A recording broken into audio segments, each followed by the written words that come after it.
They've been filed. Consider this served. There's also a restraining order. Please don't do this.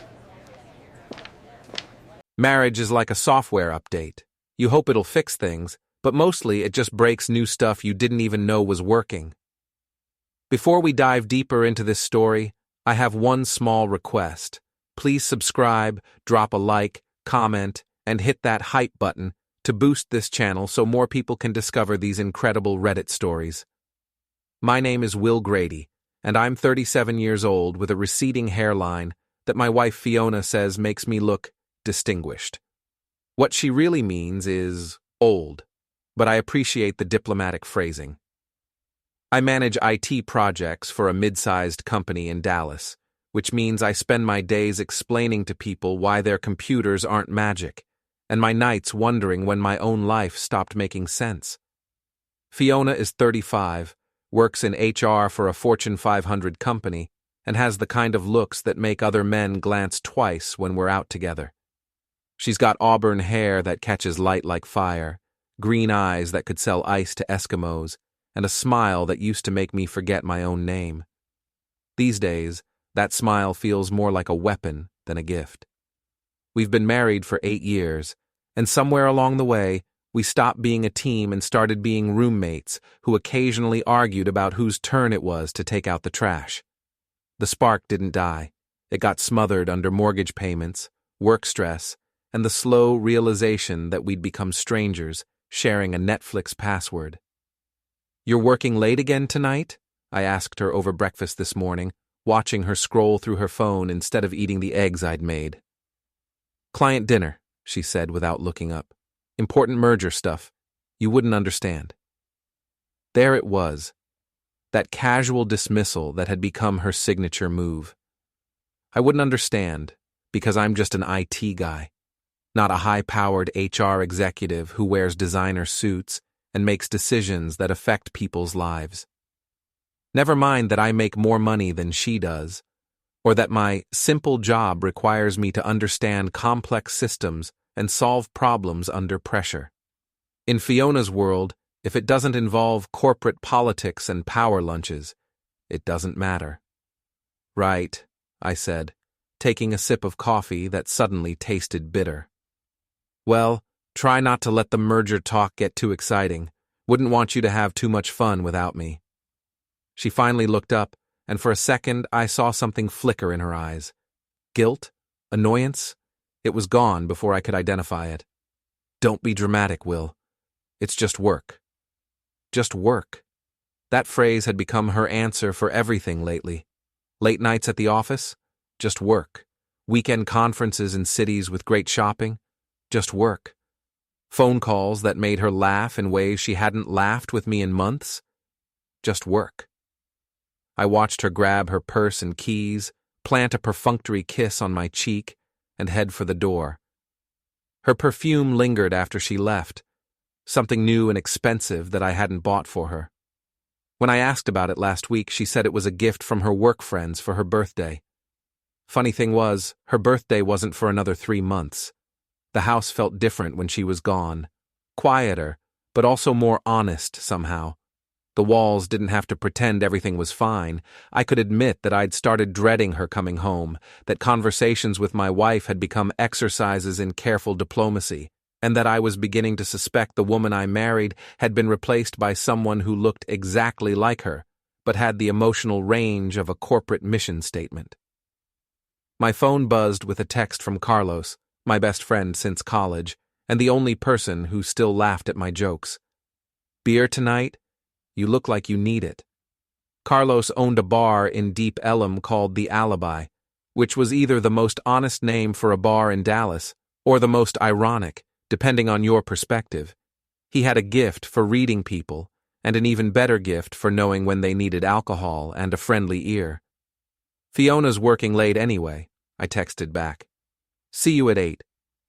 The day dragged by in a series of meetings about meetings and emails about emails. My boss, Mr. Cummings, spent an hour explaining why we needed to synergize our collaborative initiatives, which I'm pretty sure meant do more work for the same pay. I nodded at appropriate intervals and mentally calculated how many beers it would take to forget this conversation. At exactly 5:30, I packed up my desk and headed home to an empty house. Fiona's car wasn't in the driveway, which wasn't unusual anymore. What was unusual was the silver BMW parked across the street, a car I recognized but couldn't quite place. It pulled away as I was getting out of my truck, too quickly for me to see the license plate. Inside, the house smelled like Fiona's new perfume, but stronger, like she'd been getting ready for something special. I found a wine glass in the sink, still damp, with lipstick on the rim. Red lipstick. Fiona only wore red lipstick for special occasions, or special people. The thought hit me like a punch to the stomach, but I pushed it away. Paranoia was a dangerous game, and I wasn't ready to play it yet. There were innocent explanations. She could have been trying on makeup for tonight's dinner. She could have had a friend over for lunch. She could have been... My phone rang, interrupting my spiral into suspicious husband territory. Will Grady. Hey, buddy, you sound like someone stole your lunch money. Carlos. Even his voice was a relief. Just thinking too much, I said. You know how that goes. Thinking is overrated. Drinking, on the other hand, is a time-tested solution to overthinking. You still coming by? Wouldn't miss it. I need to hear some problems that aren't mine for a while. Oh, I've got plenty of those. Mrs. Henderson from down the street came in yesterday convinced that her husband is having an affair because he's been taking longer showers. Turns out he bought new shampoo and was reading the instructions. I laughed, but it sounded forced even to me. Lucky guy. Simple problems, simple solutions. Everything okay, Will? You sound like you're standing at the bottom of a well. Just marriage stuff. You know how it is. Actually, I don't, which is why I'm still single and happy. But I know how to listen, and I know how to pour drinks, both of which are available tonight. After we hung up, I wandered around the house looking for clues I didn't want to find. Everything seemed normal, too normal, like a stage set designed to look lived in. The pillows on the couch were perfectly arranged. The kitchen was spotless. Even the magazines on the coffee table were fanned out at precise angles. Fiona wasn't naturally neat. Her side of the bedroom looked like a clothing store had exploded, and she could dirty every dish in the kitchen making a sandwich. But downstairs, everything was perfect. Like she'd been expecting company and wanted to make a good impression. Or like she'd had company and wanted to erase the evidence. I was definitely overthinking this. Fiona might be distant and dismissive, but she wasn't a cheater. We might not be happy, but we were still married. Still committed. Still... My phone buzzed with a text from an unknown number. Your wife looks good in red. I stared at the screen, reading the message 3 times before it sank in. Someone had sent me a photo. Fiona, in a red dress I'd never seen, standing close to a man I couldn't see clearly. Very close. The kind of close that married women don't usually get with men who aren't their husbands. My hands were shaking as I called the number back. It went straight to voicemail, a generic recording that told me nothing. I tried again with the same result. The photo was time-stamped today at 2:47 p.m. Fiona had texted me at 2:30 saying she was in back-to-back meetings all afternoon. Either she was lying or someone was playing a very cruel joke. I studied the photo more carefully, zooming in on details. The background looked like a hotel lobby, expensive with marble floors and crystal chandeliers. The man's hand was on Fiona's lower back, intimate and possessive. She was smiling up at him with an expression I hadn't seen in years, the expression she used to reserve for me. The red dress was new, designer by the look of it, and probably expensive. When had she bought it? Why hadn't I seen it before? And who was she wearing it for? My phone rang, and Fiona's name appeared on the screen. Hey, I said, trying to sound normal. Hi, honey. Just wanted to let you know I might be even later than I thought. This dinner is turning into a whole thing, and you know how these clients can be. Right. Where are you again? The Ritz-Carlton downtown. Boring corporate dining room, terrible lighting, the usual. The Ritz-Carlton, expensive hotel, crystal chandeliers, just like in the photo. Sounds awful, I managed. What time do you think you'll be home? Late. Don't wait up. Oh, and Will? I might have to travel next week for this merger. Just a heads up. Travel where? Austin, probably. Maybe San Antonio. I'll know more tomorrow. She'd never mentioned travel before tonight. Another new development in a day full of them. Okay. Well, have fun with your boring dinner. I'll try. Love you. Love you too. But as I hung up, I wondered if either of us meant it anymore. The alibi was exactly what I needed. Dim lighting, good whiskey, and Carlos behind the bar with his easy smile and endless supply of other people's problems. The place was busy for a Tuesday night, filled with the usual mix of office workers drowning their sorrows and regulars who treated the bar like their personal therapy session. You look like hell, Carlos said, sliding a whiskey across the bar without being asked. And before you say it's just work, I've seen you after bad days at work. This is different. I took a sip and felt the burn all the way down. How can you tell? 20 years of bartending. You learn to read faces like books. Yours is currently telling a story about a man who's discovered something he wishes he hadn't. That obvious? To me, yes. To everyone else, you just look like another guy having a drink. So what's eating you? I pulled out my phone and showed him the photo. Carlos studied it for a long moment, his expression growing serious. This your wife? Yeah. And the guy? No idea. Someone sent this to me anonymously today. Carlos handed the phone back. Could be innocent. Could be someone trying to stir up trouble. Could be your wife's having an affair. What does your gut tell you? That I've been an idiot for months, ignoring signs that were probably obvious to everyone but me. Such as? I told him about the late nights, the new perfume, the mysterious work trips, the way Fiona had been treating me like an inconvenience rather than a husband. Carlos listened without interrupting, occasionally nodding or refilling my glass. So, what are you going to do? He asked when I finished. I don't know. Confront her? Hire a private investigator? Pretend I never saw the photo and hope it goes away? All terrible options, Carlos said. Confronting her without proof just teaches her to be more careful. Private investigators are expensive and usually tell you things you already know. And pretending it's not happening is just slow-motion torture. So what would you do? I'd get proof. Real proof. The kind that can't be explained away or dismissed. How? Carlos grinned. You're an IT guy, Will. You know more about technology than anyone I know. Use that. He had a point. I spent my days troubleshooting systems and finding solutions to complex problems. This was just another system that needed debugging. It just happened to be my marriage. I stayed at the alibi until closing time, nursing my whiskey and thinking about Carlos's advice. By the time I got home, I had the beginnings of a plan. Fiona's car was in the driveway, but the house was dark. I found her asleep in our bed, still wearing makeup and smelling like wine and that new perfume.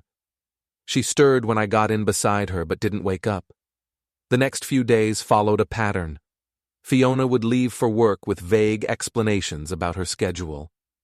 I would go to my office and pretend to care about synergistic collaborative initiatives while actually researching ways to track someone's movements without breaking any laws. Fiona would come home late with stories about difficult clients and demanding bosses, and every night she would fall asleep turned away from me, as if even in sleep she was keeping secrets. On Friday, she announced another business trip. Austin this time, she said, packing clothes I'd never seen before. The merger is getting complicated and they need me there to handle the HR side of things. How long? Just the weekend. I'll be back Sunday night. Which hotel? She paused in her packing. Why? In case I need to reach you. You can call my cell. Right. But what if there's an emergency? What if your phone dies? Will, you're being paranoid. It's just a work trip. But she told me the hotel anyway. The Four Seasons in Austin. I made a note of it and helped her carry her suitcase to the car, playing the role of the supportive husband while my mind worked on other things. After she left, I called the Four Seasons in Austin. "I'd like to confirm a reservation for Fiona Grady," I told the desk clerk. "I'm sorry, sir, but I don't see any reservation under that name for this weekend. Could you check under Porter? She might have booked it under her maiden name."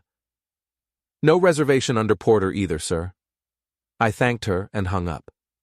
Either Fiona was staying somewhere else, or she wasn't going to Austin at all. Saturday night, I couldn't sleep. I kept thinking about where she really was and who she was with. At 3 a.m, I gave in to impulse and tried to video call her. She answered on the 4th ring, and immediately I knew I'd caught her at a bad time. Her hair was messy, her makeup smudged, and she was clearly flustered. "Will? What's wrong? It's 3 a.m. "I couldn't sleep. Just wanted to hear your voice." Behind her, I could see a hotel room, but not the kind of corporate-approved accommodation her company usually booked. This was expensive, with rich fabrics and elegant furniture, and on the chair behind her was a man's jacket, navy blue with distinctive buttons. "I'm a bit busy right now," she said, slightly out of breath. "Can I call you back tomorrow?" "Busy with what? It's 3 a.m. "Work stuff. You know how these mergers are—" In the background, I heard it. Male laughter, quiet but unmistakable. "Fiona, I really have to go, Will. We'll talk when I get home." "Wait, I can see someone's jacket behind you." Her eyes widened slightly. That's my colleagues. We were reviewing documents and—" "Perfect that you're both there," I said, my voice calm. 3, 2, 1. I hung up, just as I heard a knock echoing through her phone. For a moment, I sat in the dark, wondering what I'd just done. Then my phone started ringing. Fiona calling back. I let it go to voicemail. She called again, and again. Finally, I answered. "Will, what did you do?" "What do you mean?"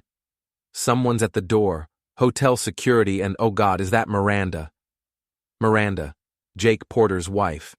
Which meant the jacket I'd seen belonged to Jake Porter, my old friend from college. My old friend who'd been coming to our house for poker games and barbecues and birthday parties for years. My old friend who apparently had been sleeping with my wife. "Will, answer me. What did you do?" Through the phone, I could hear chaos.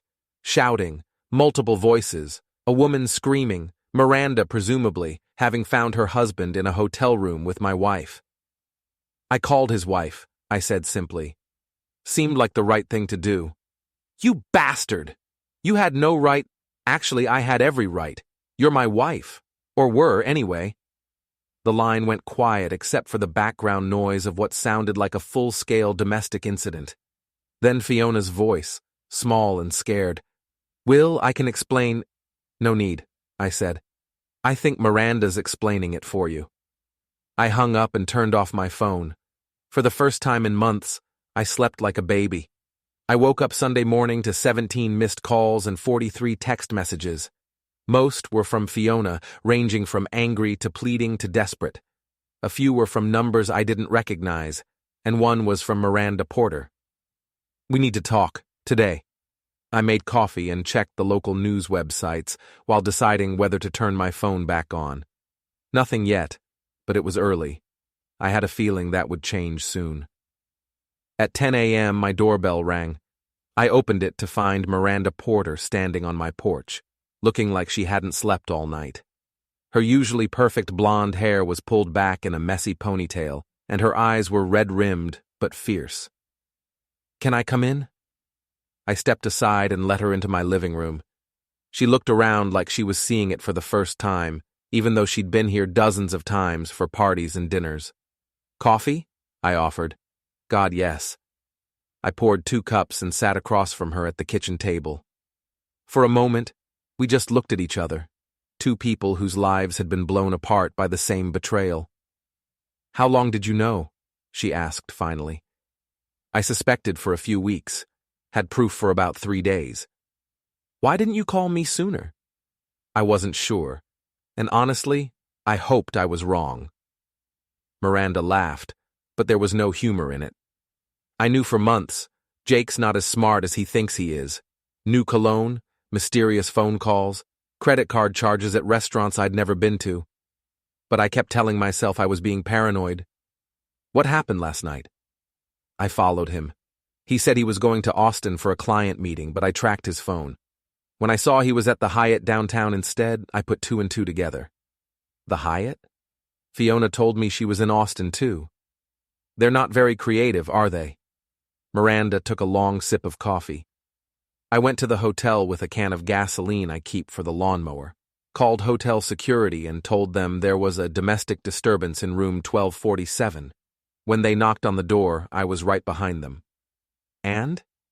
Your wife answered in a hotel bathrobe. Jake was hiding in the bathroom like a coward. I dragged him out, grabbed their clothes from the floor, and took everything down to the parking lot. You burned their clothes?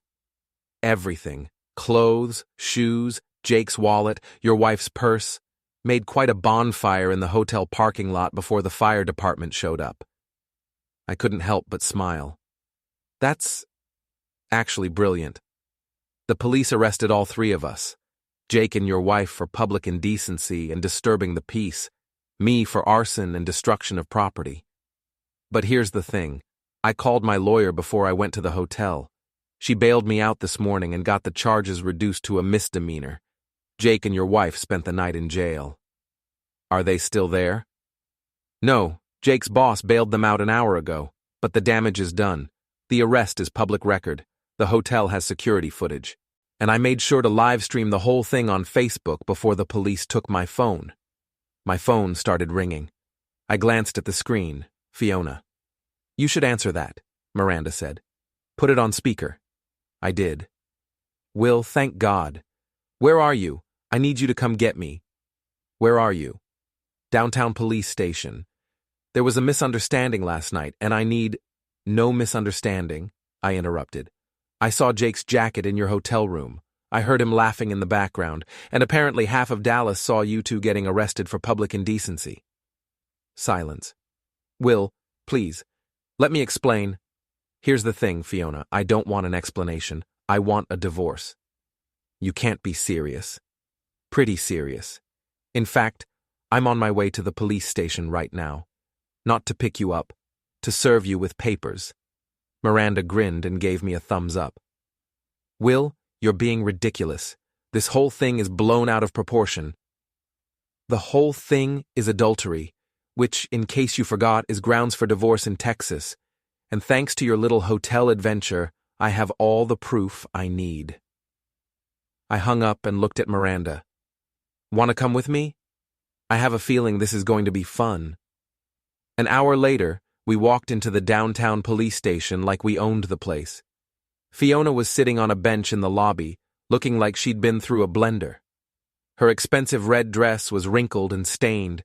Her makeup was gone and her hair looked like she'd been sleeping in a cell, which I realized she had been.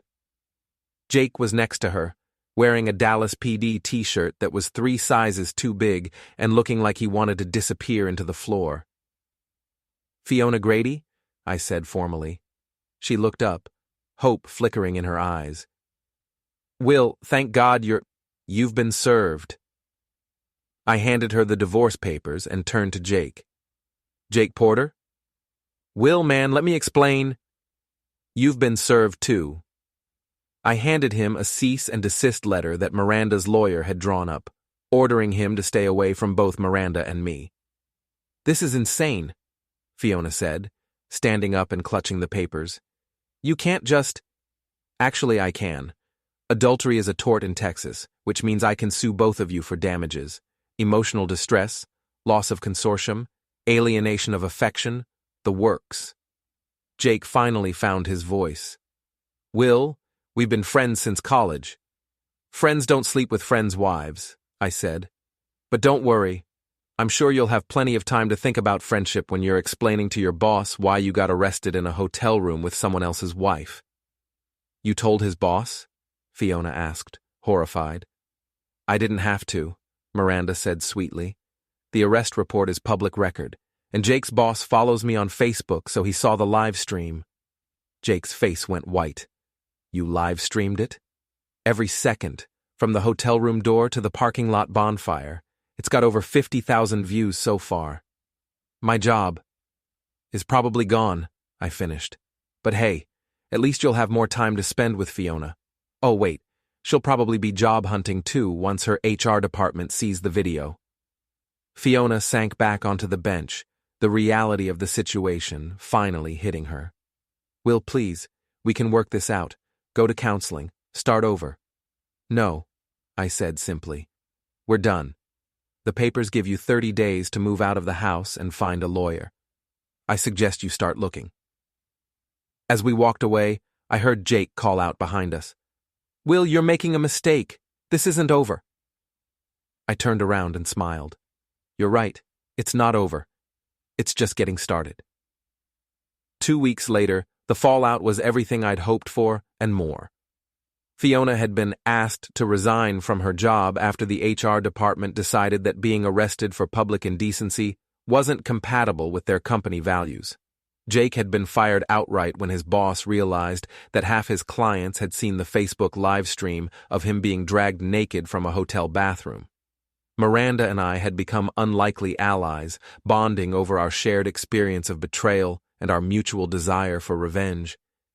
She was smart, ruthless, and had a lawyer who specialized in making cheating spouses pay for their mistakes. The beauty of it, Miranda explained over lunch at a downtown cafe, is that everything we're doing is completely legal. Public records are public, social media is social, and if their former colleagues and clients happen to see evidence of their poor judgment, well, that's just the free market at work.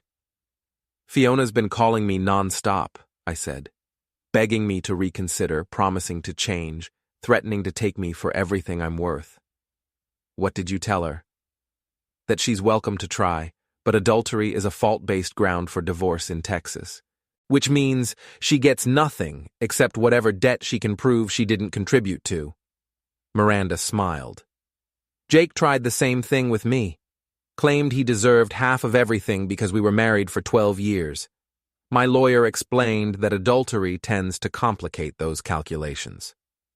Speaking of which, how's your divorce going? Fast-tracked.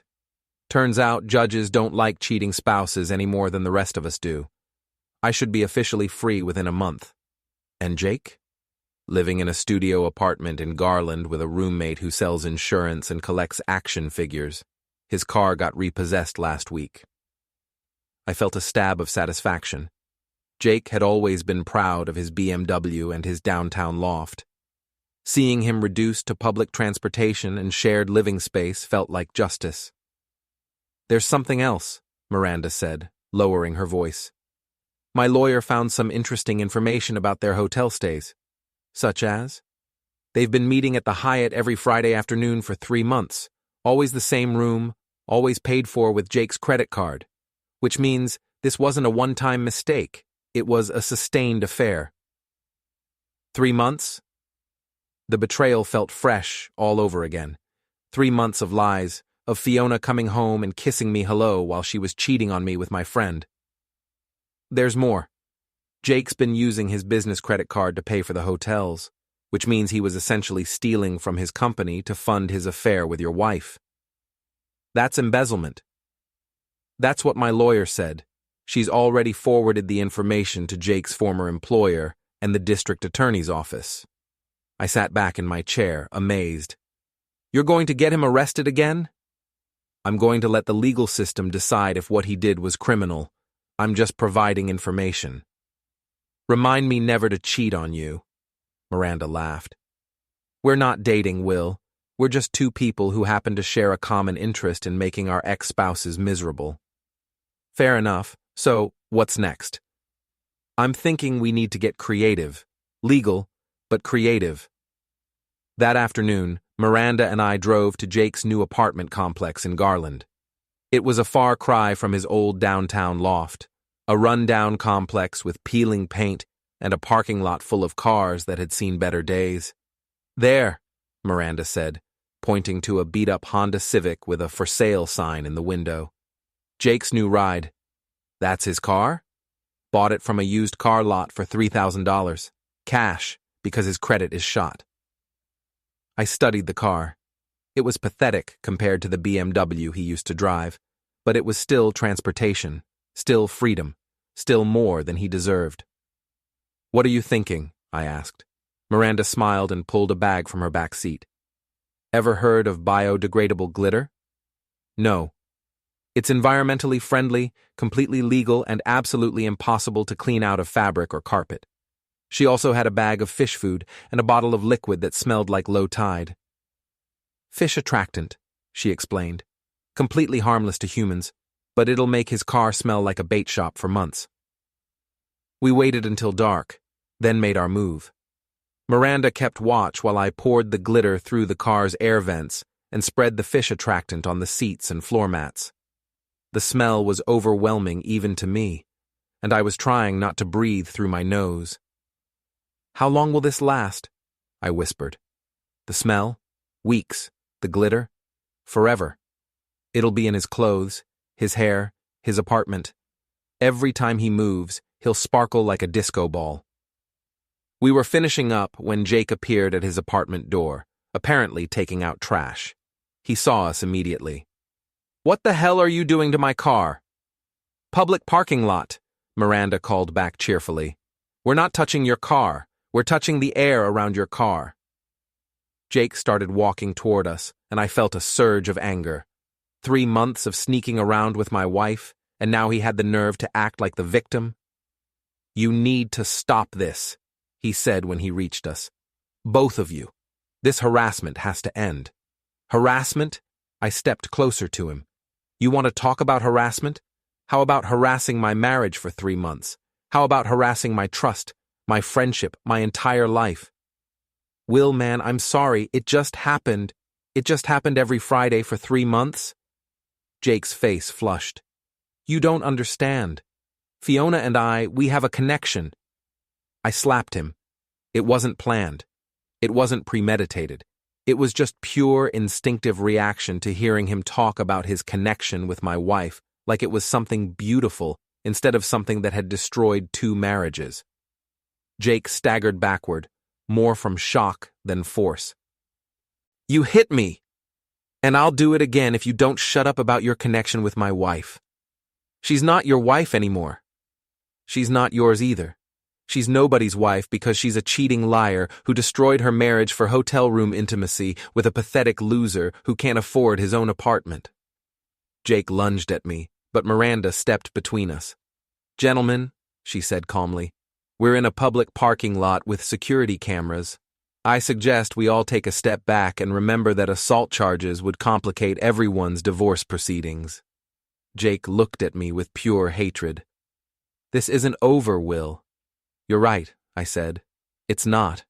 Next time I'll use permanent marker instead of glitter. And if you ever come near me or my house again, I'll use something a lot less friendly." We left him standing in the parking lot, staring at his glitter-filled, fish-scented car. "That felt good," I said as we drove away. "It looked good too," Miranda replied. "But we need to be smarter about this, more strategic." "What do you mean?" "I mean, it's time to stop playing defense and start playing offense. It's time to make them both wish they'd never met each other." "I'm listening."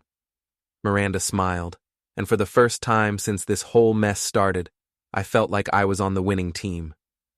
"How do you feel about planning a party?" The party was Miranda's idea, but I had to admit it was brilliant. We called it a divorce celebration, a chance for friends and family to show their support as we moved on from our failed marriages. We sent invitations to everyone we knew, including mutual friends who had been forced to choose sides since the affairs came to light. What we didn't mention in the invitations was that we'd also invited Jake and Fiona. Not directly, of course. That would have been too obvious. Instead, we made sure they heard about it through mutual acquaintances, with just enough details to make them curious and just enough omissions to make them desperate to know what we were planning. "You think they'll actually show up?" I asked Miranda as we decorated her backyard for the party. "Oh, they'll show up," she said confidently. "Jake's too arrogant to stay away, and Fiona's too paranoid to let us have a party without trying to control the narrative." And when they do? That's when the real fun begins. Miranda had rented a projector and a large screen, ostensibly for a slideshow of happy memories from our respective marriages. What our guests didn't know was that we'd also compiled a very different kind of slideshow, one featuring police reports, hotel security footage, and screenshots of the Facebook livestream that had made Jake and Fiona locally famous. "Is this legal?" I asked as we tested the equipment. "Completely. Everything we're showing is either public record or was posted on social media. We're just curating it for educational purposes." The guests started arriving at 7 p.m. Friends, family, co-workers, neighbors, people who had known Jake and Fiona as part of our lives and were curious about the dramatic way those relationships had ended. Carlos came early to help with bartending, and he brought his girlfriend Sarah, who worked as a paralegal and had offered to document everything in case Jake or Fiona tried to claim harassment later. "This is either going to be the best party of the year or a complete disaster," Carlos said as he set up the bar. "Why not both?" I replied. At 8:30, just as I was starting to think they wouldn't show, Jake and Fiona appeared at the back gate. They looked like they'd dressed for battle. Jake in an expensive suit he probably couldn't afford anymore, Fiona in a black dress that screamed, "Wronged woman seeking sympathy." "Showtime," Miranda murmured. I walked over to greet them with my biggest smile. "Jake, Fiona, so glad you could make it. I wasn't sure you'd received invitations." "We didn't," Fiona said coldly. "We heard about it from the Hendersons." "Well, you're here now, and that's what matters. Can I get you drinks? Carlos is bartending, and you know how generous he is with the pours." Jake looked around at the crowd of people who used to be their friends and were now clearly Team Will and Miranda. "What exactly are we celebrating, Will?" "New beginnings," I said. "Freedom from toxic relationships. The truth coming to light.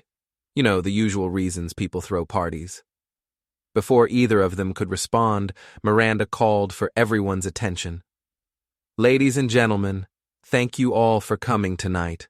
Will and I wanted to share this moment with the people who matter most to us as we start new chapters in our lives." She clicked a remote, and the projector screen lit up with a title slide. "The Truth About Betrayal, a Case Study in Modern Adultery." Fiona went pale. Jake started looking around for the nearest exit. "Now, some of you may have heard rumors about why Will and I are getting divorced," Miranda continued. "Tonight we thought we'd set the record straight with a little visual presentation." The first slide was a timeline showing Jake and Fiona's hotel visits over 3 months, complete with dates, times, and credit card receipts. "As you can see," Miranda said cheerfully, "this wasn't a momentary lapse in judgment. This was a sustained campaign of deception and betrayal." Gasps from the crowd. Someone's phone started recording. The second slide showed police mugshots from the night of the arrest, followed by screenshots from the Facebook livestream. And here we see the natural conclusion of their affair: public humiliation, criminal charges, and a very expensive bonfire in a hotel parking lot. Jake stepped forward. "This is harassment. You can't just—" "Actually, we can," Sarah, the paralegal, called out. "Everything being shown is public record or social media content, completely legal." The slideshow continued with employment records showing both Jake and Fiona losing their jobs, divorce filings, and financial records showing Jake's descent from luxury loft to studio apartment. "But wait," Miranda said with mock enthusiasm. "There's more." The final slide showed bank records that Sarah had helped us obtain through legal discovery. It turns out Jake wasn't just cheating on his wife. He was embezzling from his company to pay for hotel rooms, which is why he's currently under investigation by the district attorney's office for theft and fraud. The crowd erupted. People were talking, laughing, pointing. Someone started applauding. Jake's face was red with rage and embarrassment. "You!" he shouted at Miranda. "You destroyed my life." "No," she replied calmly. "You destroyed your life. I just documented it." Fiona tried a different approach. turning to the crowd with tears in her eyes. Please, everyone. This is humiliating enough without— Humiliating? I interrupted. You want to talk about humiliation? How about the humiliation of finding out your wife has been cheating with your best friend? How about the humiliation of realizing everyone at your poker games probably knew what was going on behind your back? Will, please. How about the humiliation of having to explain to your family why your marriage ended? Of having to change your emergency contacts at work because you can't trust the person who used to be the most important person in your life? The crowd had gone quiet, sensing that this was the real moment, not the slideshow or the evidence, but the raw pain of betrayal finally being acknowledged. You humiliated me every Friday for 3 months, I continued. Every time you came home and kissed me hello while you still smelled like him. Every time you lied about working late or traveling for business. Every time you made me feel like I was crazy for suspecting what you were doing. Fiona was crying now, but I wasn't done. So if you're feeling humiliated tonight, good. Now you know how it feels. And unlike the humiliation you put me through, this humiliation is deserved. Jake made one last, desperate play. Will, we used to be friends. We can work through this. I laughed. Friends? Jake, you were never my friend. Friends don't steal each other's wives. Friends don't lie for months while they're destroying your life. Friends don't embezzle money to fund their affairs. I never meant for it to go this far, but it did go this far, and now everyone knows exactly who you are and what you're capable of. Both of you. Security lights suddenly illuminated the backyard as someone called out, "Dallas Police! We're responding to a noise complaint!" 2 officers appeared at the back gate, looking around at the crowd and the projection screen. "Evening, folks. We got a call about a disturbance." Jake stepped forward eagerly. "Officers, these people are harassing us. They're showing private information. Public records," Sarah corrected, showing her paralegal credentials. "Everything displayed tonight is either court documents, police reports, or social media posts. No privacy laws have been violated." The officers looked at the projection screen, which was currently showing Jake's mugshot, then looked at Jake himself. "Sir, are you Jake Porter?" "Yes, but—" "You're under arrest for embezzlement and fraud. You have the right to remain silent." The crowd watched in stunned silence as Jake was handcuffed and led away. Fiona stood frozen, apparently realizing that her problems were just beginning. "Ma'am," the second officer said to Fiona, "we'll need to speak with you as well. You're listed as a co-conspirator in the financial crimes investigation." Co-conspirator? I didn't know anything about— "You'll need to come with us." As Fiona was led away, she turned back to look at me one last time. "Will, please, don't let it end like this." I looked at her, this woman I'd loved, married, trusted, and planned a future with. This woman who had thrown it all away for hotel room intimacy with my best friend. "It ended 3 months ago," I said. "This is just the cleanup." After the police left with Jake and Fiona, the party took on a surreal quality. People were laughing, drinking, congratulating Miranda and me on our presentation. Carlos was telling anyone who would listen that this was the best party he'd ever attended. "So, what happens now?" someone asked.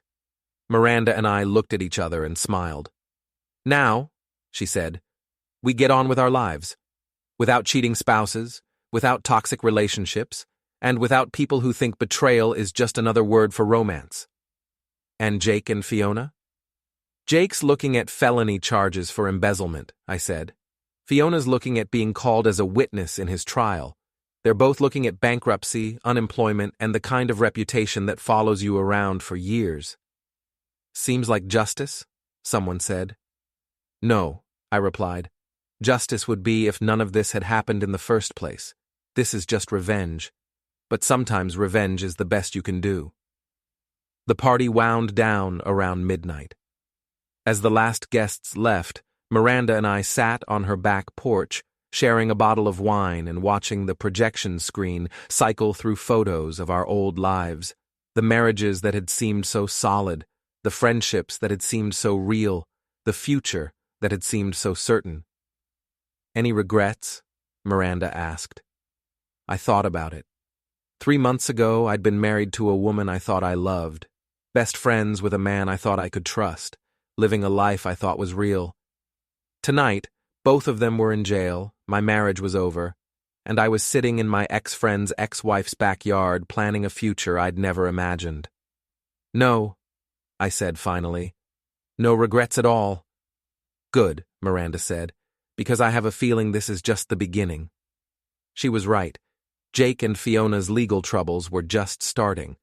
The divorce proceedings would drag on for months. The criminal trial would be a media circus. And through it all, Miranda and I would be there, watching from the sidelines as the people who had betrayed us faced the consequences of their choices. Some people say revenge isn't sweet, but as I sat there that night watching the projection screen cycle through evidence of their lies and betrayal, I had to disagree. Revenge, when it's legal and justified and perfectly executed, tastes exactly like justice. And justice, it turns out, is delicious. 6 months later, Jake's criminal trial was front-page news in the Dallas Morning Herald. The prosecutor had built an airtight case around the embezzlement charges, using the hotel receipts and credit card records that Miranda's lawyer had uncovered. Fiona had been granted immunity in exchange for her testimony, which meant she would have to stand up in open court and detail every aspect of their affair. "Ironic, isn't it?" Miranda said as we sat in the courthouse gallery, waiting for the trial to begin. "She spent 3 months lying to you about where she was and what she was doing, and now she has to tell the truth under penalty of perjury." "Think she'll actually tell the truth?" "She doesn't have a choice. My lawyer made sure the prosecutor has all the evidence. If Fiona lies on the stand, she'll be charged with perjury." The courtroom was packed. Jake's embezzlement case had become a local sensation, partly because of the salacious details of the affair, and partly because he'd stolen nearly $50,000 from his former employer to fund his hotel meetings with Fiona. The media had dubbed it the Love Nest embezzlement, and reporters from 3 local news stations were present. Jake's lawyer had tried to argue that the affair was irrelevant to the embezzlement charges, but the prosecutor had successfully convinced the judge that the hotel expenses were the motive for the theft, which meant every detail of Jake and Fiona's relationship was fair game for testimony. When Fiona took the stand, she looked like a different person from the confident HR executive I'd married.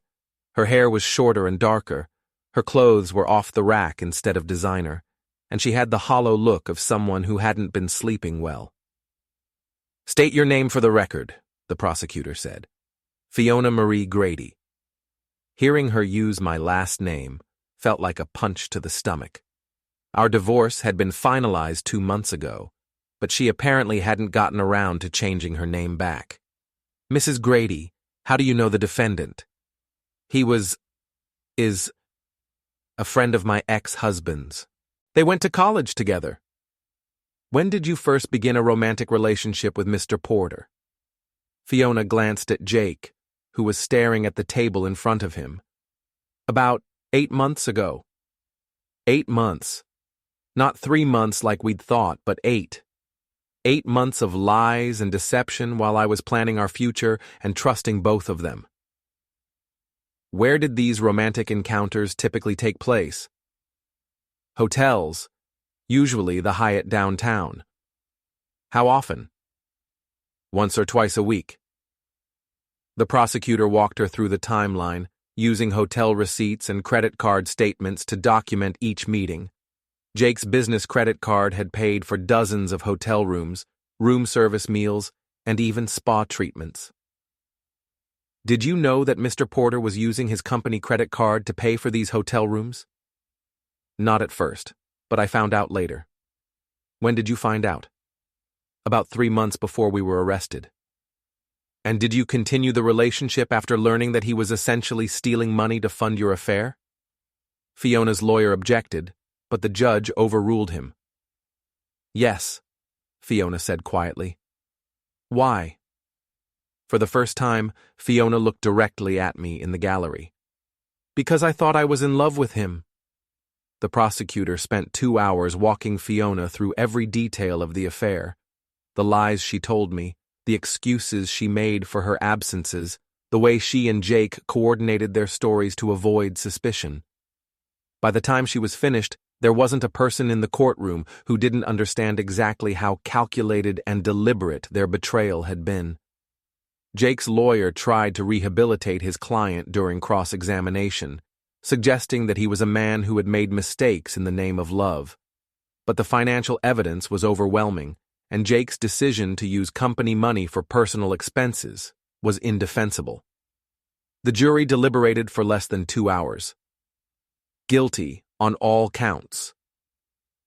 Jake's sentencing was scheduled for the following month, but the judge remanded him into custody immediately. As the bailiff led him away in handcuffs, he looked back at Fiona one last time. She was crying, but whether from grief or relief, I couldn't tell. Outside the courthouse, reporters swarmed around anyone connected to the case. Miranda and I tried to avoid them, but one persistent journalist caught up with us in the parking lot. "Mr. Grady, how do you feel about your ex-wife's testimony today?" I thought about giving a diplomatic answer, something about moving forward and putting the past behind us. Instead, I told the truth. I feel like justice was served. My ex-wife and my former best friend destroyed 2 marriages and committed multiple felonies because they couldn't keep their hands off each other. Today, they face the consequences of those choices.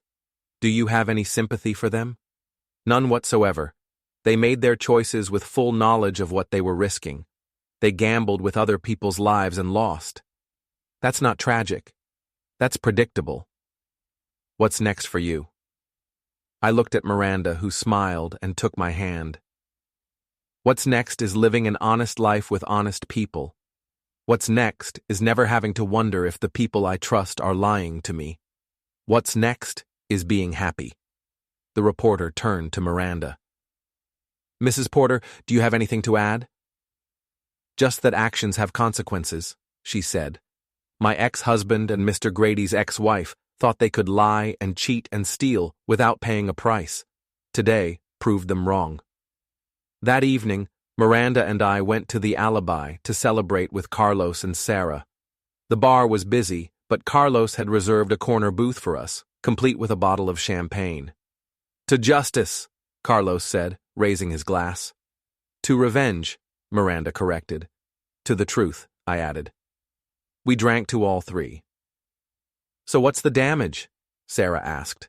She'd been following Jake's case professionally and knew the sentencing guidelines. "Minimum 2 years in state prison," Miranda said. "Maximum 5, plus restitution to his former employer and a lifetime of explaining to potential employers why he was convicted of embezzlement." "And Fiona?" "No criminal charges, but she's effectively unemployable in HR. Word gets around in that industry, and nobody wants to hire someone who was the star witness in an embezzlement trial. Plus, she's broke," I added. "The divorce settlement left her with nothing but debt, and she hasn't been able to find steady work since she was fired." Carlos shook his head. Hard to believe it all started with a suspicious text message. "Actually," I said, "it all started with them thinking they were smarter than everyone else. The text message just gave me proof of what I already suspected. Any idea who sent it?" I smiled. "Miranda." Everyone turned to look at her. She shrugged innocently. "I'd been following Jake for weeks. When I saw him with Fiona at that hotel, I figured Will deserved to know what his wife was really doing on her business trips." "You could have just called me," I said. "Where's the fun in that? Besides, I wanted to see how you'd handle it. I was impressed when you called me instead of confronting them directly." And the rest, as they say, is history. We spent the next few hours rehashing the events of the past year, the discovery of the affair, the hotel room bust, the arrests, the divorces, the trial. It felt surreal to think that 12 months ago, I'd been married to Fiona and considered Jake one of my closest friends. "Any regrets?" Sarah asked. "About the revenge?" "None. I said. About the marriage? Plenty. I should have seen the signs earlier, should have trusted my instincts, should have realized that someone who could lie so easily about small things would eventually lie about big things. What about you, Miranda? Any regrets? I regret marrying Jake in the first place, she said. But I don't regret destroying him when I found out what he was really like. Some people deserve to have their lives ruined, and Jake Porter is definitely one of them. At closing time, Carlos walked us to our cars. You two make a good team, he said. Ever think about making it official? Miranda and I looked at each other and laughed.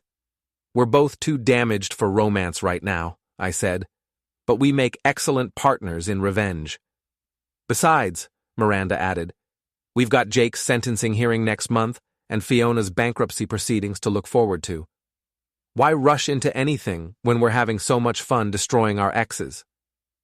As I drove home that night, I thought about the question Carlos had asked. Did I have any regrets? The honest answer was complicated. I regretted trusting people who didn't deserve it. I regretted wasting 8 years of my life on a marriage that was apparently doomed from the start. I regretted not seeing through Jake's friendship and Fiona's lies sooner. But I didn't regret the revenge. Every humiliation they'd suffered, every consequence they'd faced, every moment of their public disgrace had been earned through their own choices. They'd gambled with other people's lives and lost everything. That wasn't my fault. That was justice. Jake's sentencing hearing was held on a rainy Thursday morning in March. The courtroom was less crowded this time, but Miranda and I were there, sitting in the front row where Jake could see us.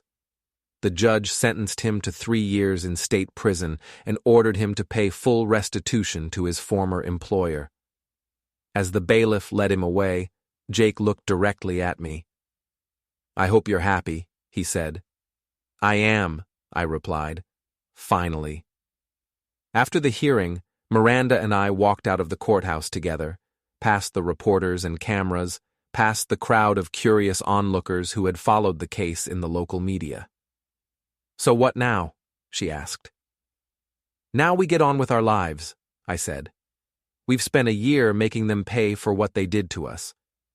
I think it's time to focus on what comes next. And what comes next? I thought about it. For the first time in over a year, I didn't have to worry about Jake and Fiona, didn't have to plan the next phase of their destruction, didn't have to gather evidence or coordinate legal strategies or plot public humiliations. For the first time in over a year, I was free to think about my own future instead of their punishment. What comes next, I said, is whatever we want it to be. Miranda smiled. I like the sound of that. As we walked away from the courthouse, I felt something I hadn't experienced in months, genuine happiness. Not the satisfaction of revenge or the pleasure of watching enemies fall, but simple, honest contentment. Jake Porter was going to prison. Fiona Grady was broke and unemployable. Their affair had cost them everything, their marriages, their jobs, their reputations, their freedom, their future. And I was walking away from it all, finally ready to build a life based on truth instead of lies, trust instead of suspicion, and hope instead of revenge. Some people say revenge isn't sweet. I say they just suck at planning.